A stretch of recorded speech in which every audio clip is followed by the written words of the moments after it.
You're listening to Culture 360, the podcast that takes you inside the world of workplace and team culture. I'm Stu Savage, your host and guide, as we explore the ideas, people, and stories shaping the way we work, lead, and connect. So please subscribe, sit back, relax, and enjoy culture from every angle. Hello, and welcome back to the Culture 360 podcast, Culture from Every Angle, in association with the Culture Room. I'm Stu Savage, your host and founder of the Culture Room and Culture 360. This is episode 6, Smart People, Emotional Reactions, Broken Cultures. Today's episode's a little bit different. It's our first monologue, a short, focused reflection designed to listen to while you're either driving, walking, at the gym, or just taking a moment out of your busy day. And today we're going to talk about something that sits at the center of every culture issue I see in organizations, and that's people. But more specifically, how we think, how we react, how we behave, and how that shapes culture. Why do intelligent people sometimes behave irrationally? Why conflict escalates faster than it should? Why emails get misread? Why emotions show up at work even when we pretend they shouldn't? And at the heart of all this is one thing, our brains. So today I wanted to bring together 3 powerful thinkers. Firstly, Dr. Steve Peters from 2012 and his work, The Chimp Paradox. Secondly, Dan Goleman, earlier 1995, and his work on EQ, more commonly known as emotional intelligence. And finally, Sam Harris, the American neuroscientist, and his insights into the mind and self-awareness. And then I'll link all these ideas back to culture and what this means for leaders, teams, and organizations. Honestly, I wish I'd understood this about 20, 25 years ago, but here we are now, so let's get into it. The chimp, the human, and the computer. One of the most useful psychological models I've ever come across was from Dr. Steve Peters, who's a sports psychiatrist and worked with Sir Chris Hoy, the cyclist, Victoria Pendleton, and the England football team. He explains that we all have 3 systems operating in our brain. Firstly, you have the chimp, which is the limbic center. This is your emotional brain. It's fast, reactive, and impulsive. Its job's survival, not leadership.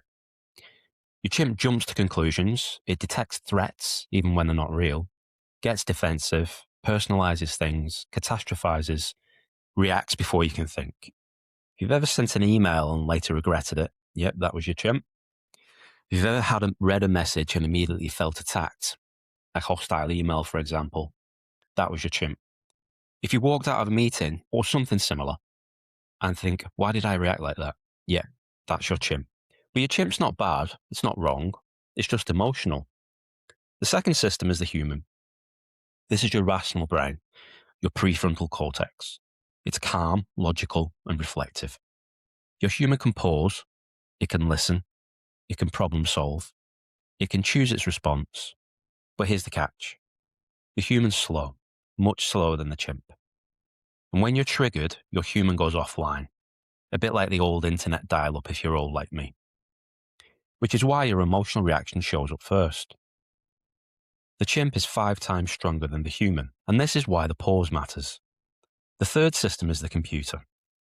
This stores your habits, your beliefs, your fears, your emotional patterns, and your past experiences. When something triggers you, your chimp checks into the computer for confirmation. And this all happens in about 1/5 of a second. And that's why reaction feels instant. They're not conscious choices, they're patterns. And this explains about 80% of our workplace behavior.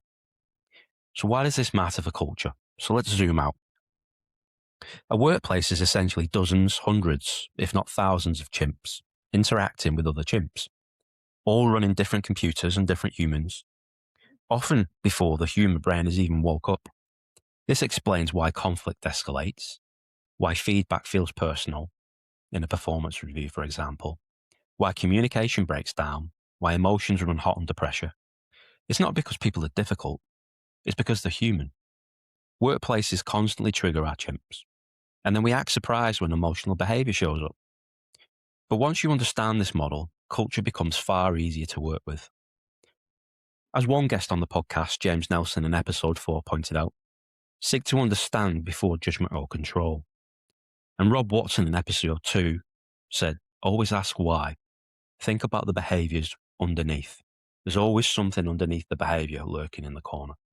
In the second piece, emotional intelligence, otherwise known as EQ. Self-awareness first. This is where Dan Goleman works on emotional intelligence fits in. He identified a number of core pillars: self-awareness, self-regulation or emotional regulation, social awareness, communication, and relationship management. And the key point is this: self-awareness comes first. You can't regulate what you don't recognize, and you can't change a behavior you don't notice, and you can't manage your chimp if you don't realize it's driving the car. Organizations and workplaces love communication training. They love feedback frameworks. But without self-awareness, none of it sticks. I'm sure you can think of some examples of poor leadership, poor management in the past of places where you've worked, whether it was years and years ago or more recently. Emotional intelligence is not about expressing everything you feel. It's about not letting emotion run the organization. Emotions are real and they are valid, but they're signals, not instructions, and they are data, not directives. I do see culture work focusing very much on emotions sometimes, and some of this is really good work. But building on emotions alone does have a number of flaws and loopholes. Emotions can't run the organization, and you shouldn't build your organization on emotion. Self-awareness puts responsibility back where it belongs. Goleman reminds us that emotional intelligence starts with self-awareness, not self-expression. Emotions are real and valid, but they're signals, not demands. In workplaces, culture breaks down when people expect organizations, managers, or colleagues to manage their feelings for them, to keep them happy, motivated, recognized, and energized at all times. Self-awareness flips that responsibility back where it belongs.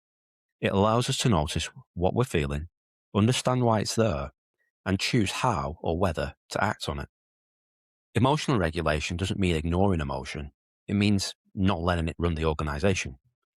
When people manage themselves first, communication improves, relationships stabilize, and culture becomes a shared responsibility rather than an emotional negotiation. As well as the workplace, maybe we should be teaching this in schools too, just food for thought. You are not your thoughts and feelings. This brings us to Sam Harris, the American neuroscientist, author, and host of the Waking Up podcast. I've listened and read a lot around Sam, and he reminds us of something deeply important. You don't choose your first thought. You don't choose your first emotional reaction. They simply appear as if they are you, and you get tangled up with them. You bounce from one thought to the next, and one dominant thought to the next. But where do they come from, and where do they go? But, and this is key, you do choose what happens next. Harris encourages us to notice thoughts and emotions rather than becoming them, to observe instead of react. You are the observer, not the thinker. And in that space, even a small one, we regain control. Control over how we communicate, control over how we behave, and ultimately control over culture. This is self-awareness in action. Harris is a big advocate for meditation and mindfulness, and allowing you to recognize your thoughts and feelings just as that, thoughts and feelings. Watch them come and go. But here's the truth.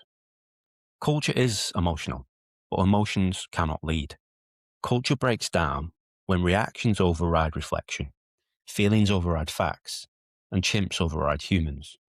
A healthy culture doesn't eliminate emotion. It recognizes it and manages it. It creates space to feel, and even more space to think.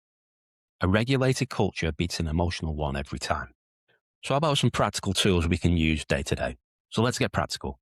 First, understand your own brain. We all have one. You live in it every day, but most of us were never taught how it works. So hopefully this podcast will help, and you might do some further reading and further listening. What's going on in there in terms of the processes, and how can you manage it to help you? Second, pause and name the emotion or the feeling. Ask yourself, what am I feeling and why? What's underneath? Is this my chimp or my human? Naming reduces the intensity. So if you name the feeling or emotion, you can generally get to grips with it and give yourself some space. Third, ask, what would the best version of me do here? What's the best form of action or behavior that you can take? Fourth, slow things down. You don't always have to reply to difficult emails and messages immediately. You can reflect and take time out. Ask clarifying questions, just so you understand what's going on. Assume less. Also, in leadership, leaders matter in the workplace and in teams. When leaders say, let me think about that, I'll come back to you, or they reflect, this shows emotional maturity. And good culture follows good behavior. So in closing, here's an invitation for you. Culture is not just strategy, policy, and process in the workplace or in teams. Culture is partly human psychology, the way we think and the way we behave individually, in groups, or in tribes. When we understand the chimp, the human, and the computer within each of us, we create workplaces where people feel safer, more connected, more understood, and more effective. I hope this podcast has been insightful and provocative for you. Be sure to check out the associated blog for this podcast on the Culture Room website under Culture 360. I'm Stu Savage. This is Culture 360, culture from every angle. Thanks for listening.